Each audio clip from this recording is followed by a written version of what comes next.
திருச்சிற்றம்பலம். ஸ்ரீமத் கச்சியப்ப சிவாச்சாரிய சுவாமிகள் அருளிய கந்தபுராணம் பாகம் 144 தக்ஷகாண்டம். ஸ்ரீமத் கச்சியப்ப சிவாச்சாரிய சுவாமிகள் அருளிய கந்தபுராணத்தில் 6வது மற்றும் நிறைவு காண்டமாக தக்ஷகாண்டம் அமைந்திருக்கின்றது. சிவ பரத்துவத்தை பற்றி மிக விரிவாக எடுத்து கூறும் காண்டம் இது.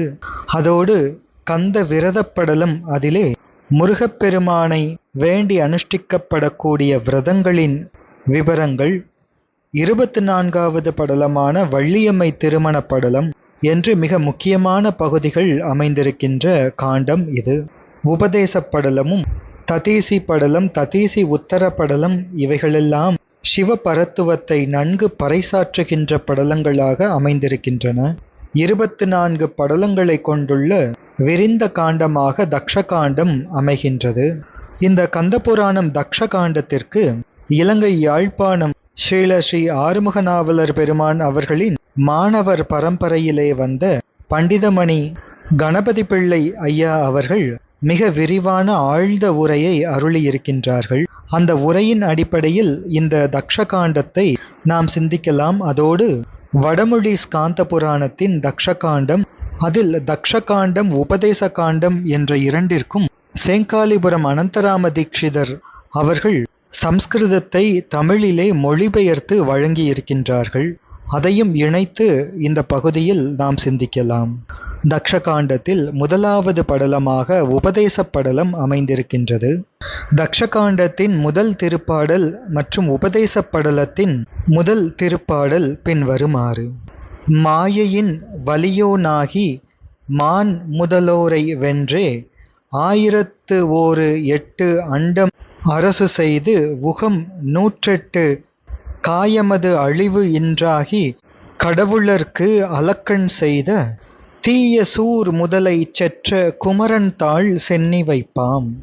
சூரபத்மன் மாயை சார்பால் எய்திய வன்மை உடையவனாக திருமால் முதலிய தேவர்களையெல்லாம் வெற்றி கொண்டு 108 யுக காலம் 1008 அண்டங்களை அரசு புரிந்து சரீரம் அழிவது இல்லை என்று ஆகி தேவர்களுக்கு துன்பம் விளைத்த தீமை உடைய அந்த சூரபத்மனாகிய முதல்வனை அழித்த குமாரக் கடவுளின் பாதங்களை சிரமேற்கொண்டு வணங்குவாம் என்பது இந்த முதல் திருப்பாடலின் பொருள். ஆத்மா அது சார்ந்ததன் வண்ணமாகனது. ஆத்மா எதை சார்ந்து இருக்கின்றதோ அதே போன்று ஆகிவிடும் தன்மை உடையது. ஆத்மாவின் சார்பு என்பது பொய்ச்சார்பு, மெய்ச்சார்பு என்று இருவகைப்படும். மாயையோடு சார்ந்து இருக்கின்ற மாயை சார்பு அது பொய்ச்சார்பு. பொய்மை நிலையாமை உடையது.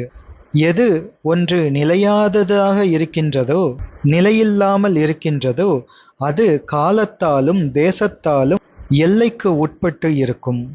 சூரபத்மன் கொண்டது மாயை சார்பு, எனவே அது நிலையில்லாதது. அதனால்தான் சூரபத்மனினுடைய அரசாட்சி என்பது 1008 அண்டம் என்று இடத்தால் எல்லை வகுக்கப்பட்டது, 108 யுகம் என்று காலத்தால் எல்லை வகுக்கப்பட்டது.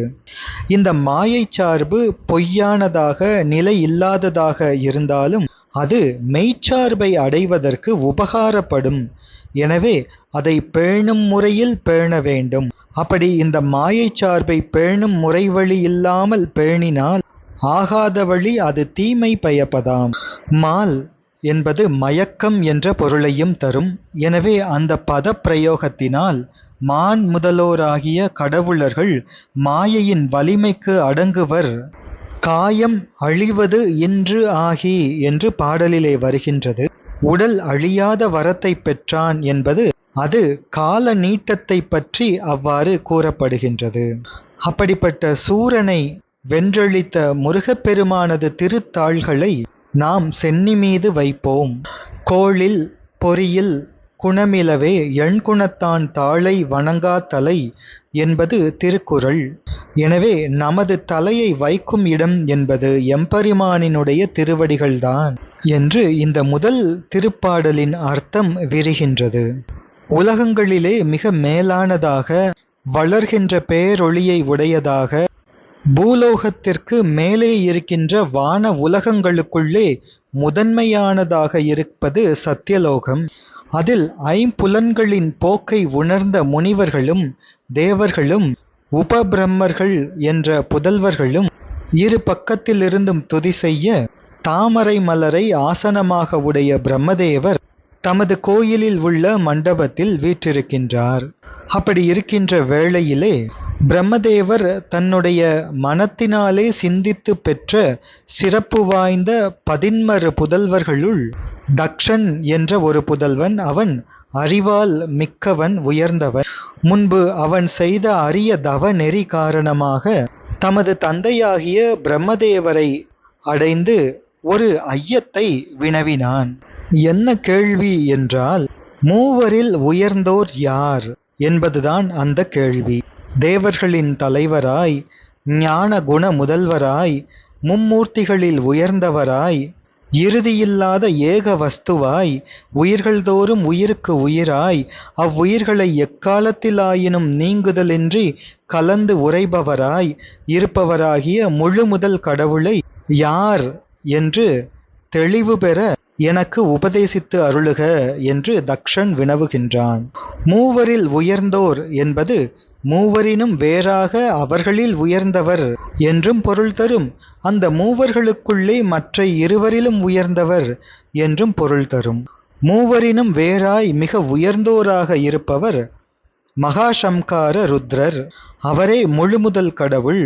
மூவரில் ஒருவராய் இருக்கின்ற ருத்ரர் மகா சம்ஹாரத்துக்கு கீழ்ப்பட்ட சம்ஹாரத் தொழிலை மட்டும் செய்பவர்.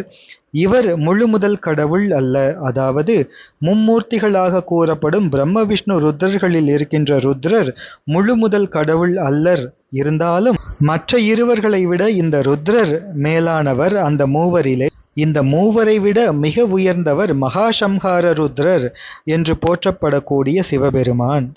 எனவே தக்ஷனது கேள்வி அவ்வாறு அமைகின்றது. பிரம்மாவை நோக்கி கேட்கின்றான், யார் எல்லா புருஷார்த்தங்களையும் அறிந்தவர், எல்லா வேதார்த்தங்களையும் நன்கு அறிந்தவர், மும்மூர்த்திகளில் மிகச் சிறந்தவர், உலகங்களுக்கெல்லாம் பிரபுவாக எங்கும் நிறைந்தவர், பரஞ்சோதியும் பரமாத்மாவும் எப்பொழுதும் இருப்பவரும், எல்லா உலகங்களுக்கும் சிருஷ்டி ஸ்திதி சம்ஹாரம் இவைகளை செய்கின்றவரும், எல்லா ஜீவராசிகளுக்கு உள்ளேயும் எப்பொழுதும் சாட்சியாக இருப்பவரும் யார் என்று தக்ஷன் கேட்கின்றார். இந்த கேள்வியை கேட்ட பிரம்மா ஸ்ரீ பரமசிவனாரை மனத்தில் தியானம் செய்து கொண்டு ஆனந்த கண்ணீரால் நிரம்பிய கண்களை உடையவராக சிறிது நேரம் தழுதழுத்த வாக்கை உடையவருமாகி பதில் சொல்கின்றார்.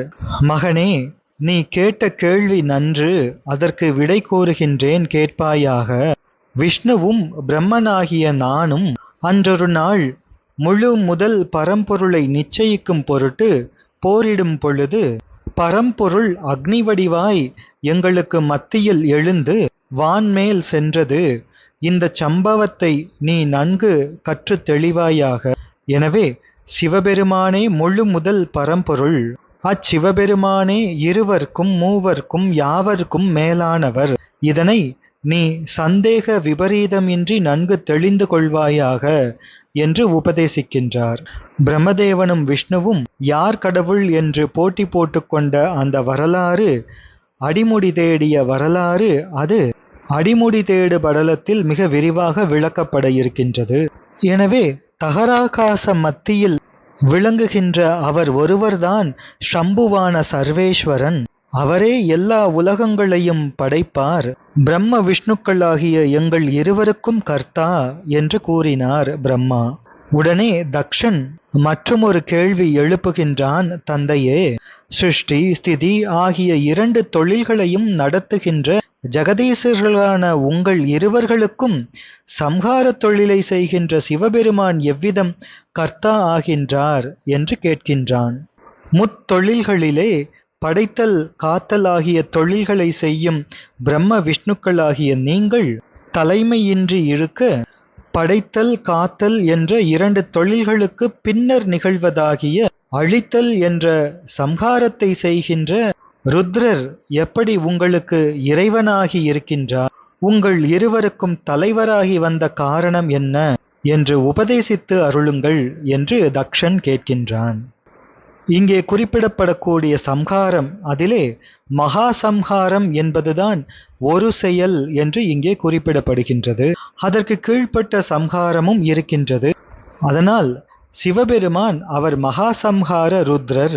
தக்ஷன் இவ்வாறு கேள்வி கேட்டதும் தக்ஷனினுடைய நோக்கத்தை பிரம்மா உணர்கின்றார். தக்ஷன் தன் பிதாவாகிய தம்மை புகழும் கருத்தில் அதிகமாக ஆர்வம் கொண்டு ஈசனை இகழும் குறிப்பில் இதை சொல்கின்றான் என்று பிரம்மா உணர்ந்தவுடன் சிவபெருமானின் இயல்புகளை அப்பெருமானின் திருவருளினாலே உணர்ந்த பிரம்மதேவர் தக்ஷனுக்கு பதில் கூறுகின்றார். தக்ஷனே, குரு சிஷ்ய முறையில் சொல்லப்பட்டு வருகின்ற வேதங்களை கசடர கற்று தூய்மையுடைய நன்மையாகிய மெய்ப்பொருளை தெளிந்தவாறு நீ தெரிந்து கொண்டது நன்று நன்று என்று கூறி சிரிக்கின்றார் பிரம்மதேவர்.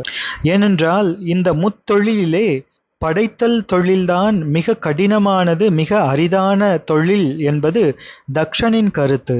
எனவே அவன் தன்னுடைய தந்தையை புகழும் கருத்தில் ஆர்வமாக இருந்தான்.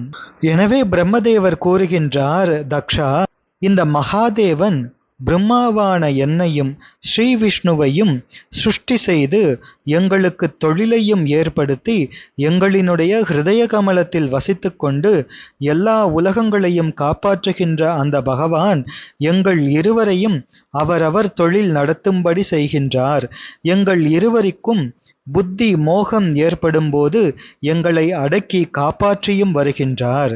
அப்படி இருந்தாலும் எங்களுக்கு வேத புராணங்களை கற்பித்த அந்த மகாதேவரே எங்கள் இருவர்களுக்குள்ளும் ஒருவர் போல விளங்கி வருகின்றார். அந்த பரமேஸ்வரனானவர் புஷ்பத்திற்கு வாசனை போலும், எள்ளுக்குள் எண்ணெய் போலும், மணிக்குள் நாதம் போல், அக்னியில் காந்தி போலும், எல்லா இடங்களிலும் எல்லா காலங்களிலும் எல்லா வஸ்துக்களிலும் மகாதேவர் இருந்து விளங்கி வருகின்றார். ஓ புத்ரா, இப்படி இருக்கையில் அப்பிரபுவானவர் எங்கள் இருவர்களுக்குள் மட்டில் ஒருவர் என்பது எவ்வாறு தகும்? அதாவது சிருஷ்டி ஸ்திதி இவ்விரண்டையும் செய்கின்ற என்னையும் விஷ்ணுவையும் போல் மூன்றாவதான சம்ஹாரத்தை செய்யும் ஸ்ரீ பரமசிவன் எங்களைப் போன்று ஒருவராய் எப்படி கூறுவது? அப்படி கூற முடியாது என்று பிரம்மதேவர் விளக்குகின்றார். சம்ஹாரம் என்பது ஒடுக்கம். ஒடுங்கிய ஸ்தானம்தான் உற்பத்தி ஸ்தானமும் ஆகும். எனவே அழித்தவன் அவனே அன்றோ என்றும் அந்தம் ஆதி என்றும் சிவஞான போதம் கூறுகின்றது. சம்ஹார காரணனாகிய முதலையே முதலாக உடைத்து இவ்வுலகம் என்று சிவஞான போதம் முதல் சூத்திரம் இயம்புகின்றது. ஆதி பகவன் முதற்றே உலகு என்று திருவள்ளுவ தேவநாயனார் முதல் திருக்குறளிலேயே அருளியிருக்கின்றார்.